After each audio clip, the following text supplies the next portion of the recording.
Salut tout le monde, bienvenue à cette dernière capsule du chapitre 4. Chapitre 4 qui, comme je disais, là, essaie de vous décrire quelques items là, qui ont rapport aux réactions chimiques. On a passé des effets électroniques, ensuite de ça, on a parlé des effets mésomères, j'ai parlé des types de réactifs, nucléophiles, électrophiles. Et la dernière chose que je vais vous parler dans ce chapitre-là, c'est que, comme vous avez, j'espère, remarqué, quand on fait une réaction chimique, en chimie organique, il faut briser une liaison pour en former une nouvelle. Puis lorsqu'on brise la liaison, il peut avoir deux sortes de bris qu'on va faire. On va voir qu'il y a une façon de casser une liaison qui est beaucoup plus rare, qui est quasiment aléatoire en fait, et il y a une autre façon de briser qui est beaucoup plus fréquente. Donc, pour commencer, juste un petit rappel sur la nature des liaisons. C'est des choses que j'ai déjà mentionnées, là. On parle de liaisons covalentes, entre autres, quand on a deux non-métaux qui sont liés ensemble.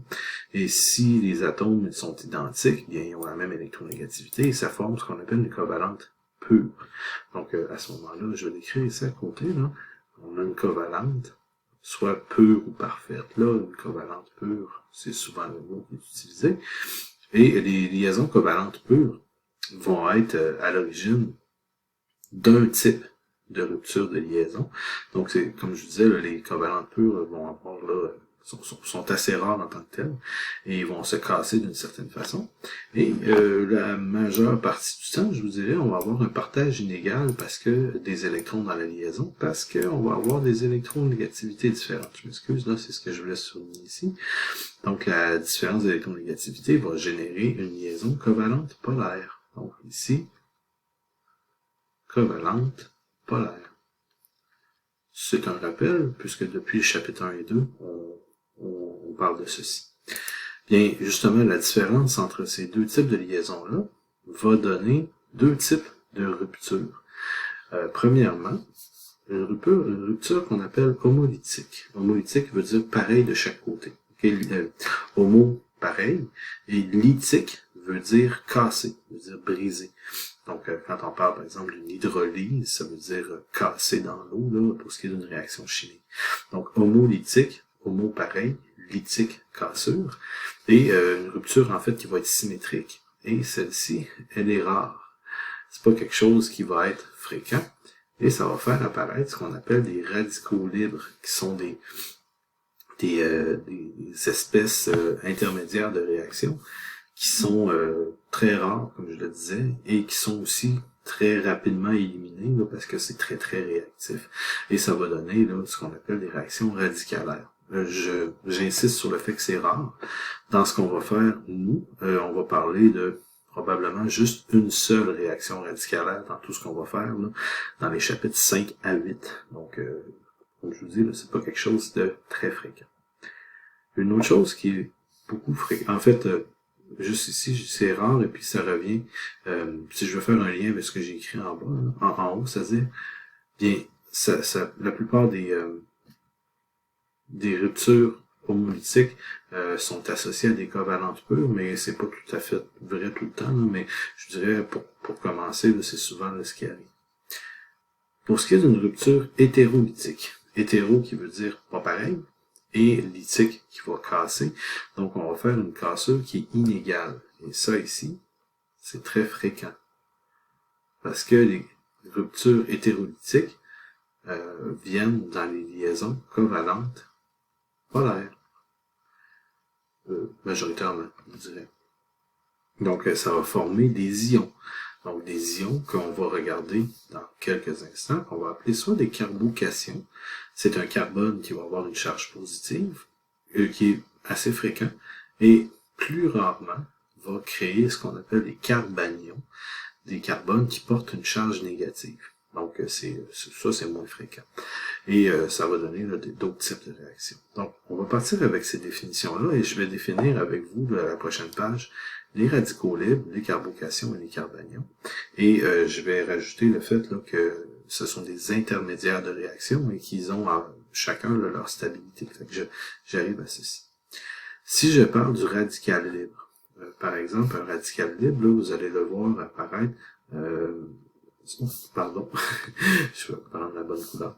Donc, vous allez voir apparaître souvent, soit sur un carbone, peu importe, c'est un seul petit point qui va être écrit. Un radical libre, c'est quoi? C'est un carbone qui va avoir 3 liaisons et un 4e électron qui est célibataire de son côté, là. Et ça va donner une espèce qui est très très réactive parce que cet électron-là va vouloir se jumeler avec un autre très rapidement pour faire des réactions là, et faire des nouvelles liaisons. Donc, ça, comme vous pouvez voir ici, là, c'est une durée de vie très courte. On parle de 10 à la moins 6 secondes. Donc, ce qu'il faut imaginer ici, c'est que quand on parle d'un intermédiaire de réaction, c'est que pendant une réaction chimique, lors de la transformation, il peut y avoir apparition très très courte d'un radical libre qui va compléter la réaction par après. Donc, c'est un petit peu ce que vous avez peut-être déjà vu dans un autre cours là, qui s'appelle le complexe activé, là, peut passer par un carbocation. Un radical libre, pardon. Carbocation, ce sera après, là. Ça reste vrai, là, mais ici, c'est le radical libre. On va souvent parler de stabilité des intermédiaires parce que plus un intermédiaire de réaction comme ça est stable, plus il a une chance d'exister longtemps. Et plus la réaction a de chances de se produire si l'intermédiaire peut survivre. C'est un peu ça l'idée des intermédiaires de réaction quand on parle des réactions chimiques. C'est comme le passage des réactifs aux produits. Et ça passe par des intermédiaires comme ceci. Puis si l'intermédiaire peut pas exister, mais la réaction va bloquer. Alors que si l'intermédiaire peut exister, la réaction peut se poursuivre et s'en aller vers les produits. Donc, on va en rediscuter aussi là, un petit peu plus tard. Là. Mais ce que j'écris ici, c'est que les radicaux sont stabilisés par ce qu'on appelle un environnement le plus tertiaire possible. Ce qu'il faut s'imaginer, c'est que le radical libre, en fait, ici, c'est une orbitale qui est à demi remplie. Donc, il y a comme un petit spot ici là, qui est libre pour avoir un autre électron qui arrive de l'extérieur. Là. Et à ce moment-là, bien, c'est comme une espèce de déficit électronique au départ, là, parce qu'il y a un électron qui manque dans son orbital. Bien, puisque c'est un électron qui manque dans son orbital, on va utiliser les effets répulsifs qu'on a vus plus tôt pour expliquer que quand on a un radical libre, comme ceci, qui est entouré de 3 CH3, mais ça va être quelque chose de favorisé parce que le trou d'électrons qui est au centre, qui est très momentané, s'il peut être partiellement comblé par des donneurs d'électrons qui sont autour comme ça va stabiliser, ça va calmer la fin du radical libre en tant que tel, très très momentanément. Et on va dire dans ce temps-là que le radical est plus stable. Donc, autrement dit, plus stable, c'est qu'il y a plus de chances d'exister. Maintenant, quand on dit tertiaire, qu'est-ce que ça veut dire? C'est que un radical tertiaire, c'est un radical qui a 3 voisins carbonés. Souvent, on va l'écrire de cette façon-ci. Les tertiaires, là, 3 avec un petit 0 à côté. Celui-ci a plus de chances d'exister que ce qu'on appelle un radical secondaire. En fait, avec 2 voisins carbonés et un voisin H. Donc, celui-là est ce qu'on appelle un radical secondaire. Et on peut imaginer un radical primaire ici, qui est un carbone radical avec un H et un autre H. Et les radicaux primaires sont à peu près inexistants. Là. Et le pire de la gang, c'est ce qu'on appelle le radical nullaire. Parce qu'il n'y a aucun carbone autour. Et ce n'est pas du tout favorisé. Donc, la stabilisation d'un radical passe par le don d'électrons momentanés des groupements qui passent, qui existent autour. Donc, plus qu'on a de groupements de type CH3, mieux que c'est. Quand ça veut dire, c'est ça que ça veut dire, le tertiaire, là, avec 3 voisins carbonés. Donc, ceci étant dit, vous allez pouvoir comparer, au moins dans les exercices, la stabilité des différents radicaux, comme ceci, et ça provient d'une rupture qu'on appelle homolytique. Ce qui arrive, c'est que, mettons que j'ai une liaison CC comme ça, et qu'il y a une rupture qui est exactement au centre, comme ceci, et la manière de l'écrire, c'est comme ceci. Chacun des des carbones va obtenir un électron de la liaison. Et c'est pour ça qu'on fait une flèche à une demi-tête, là. Vous allez voir ce que je veux dire, là, comme ceci.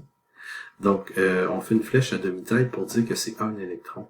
Et ceci donne deux radicaux, là, qui sont ces deux radicaux-là, donc pour lesquels il y a eu une rupture entre les deux.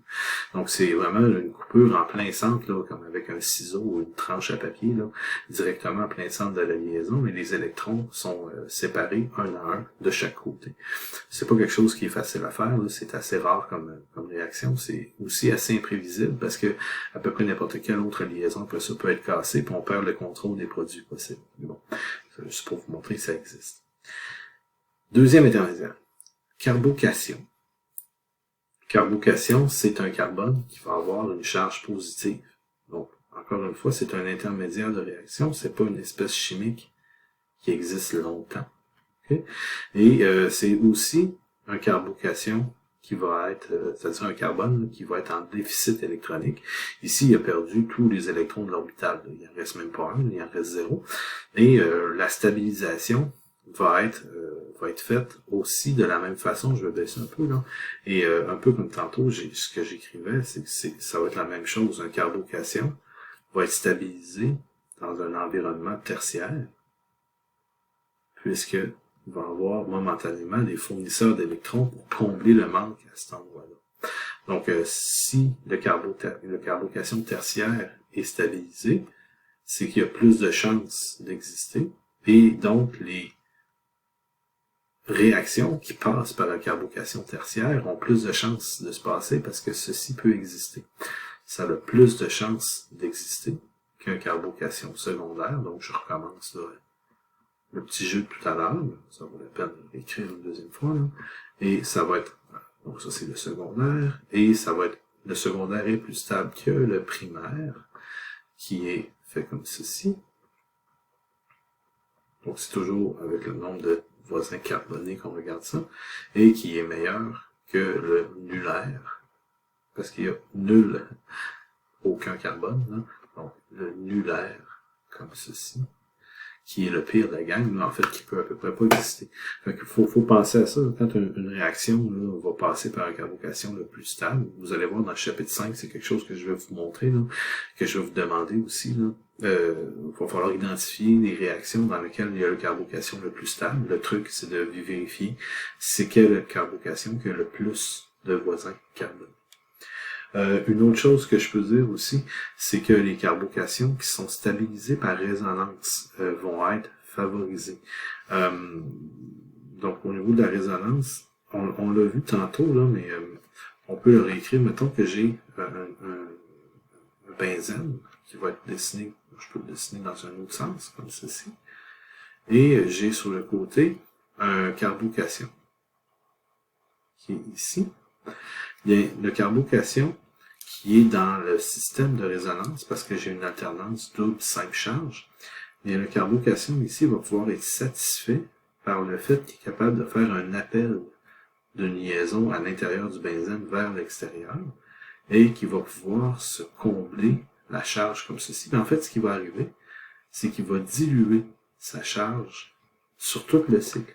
Donc, au lieu d'avoir une charge qui est uniquement prise sur les carbones, comme j'ai en haut ici, qui peuvent pas aller nulle part ailleurs, ici, le carbocation, qui fait partie d'une résonance, lui, est encore plus futé, il est capable d'envoyer sa charge faire le tour du cycle.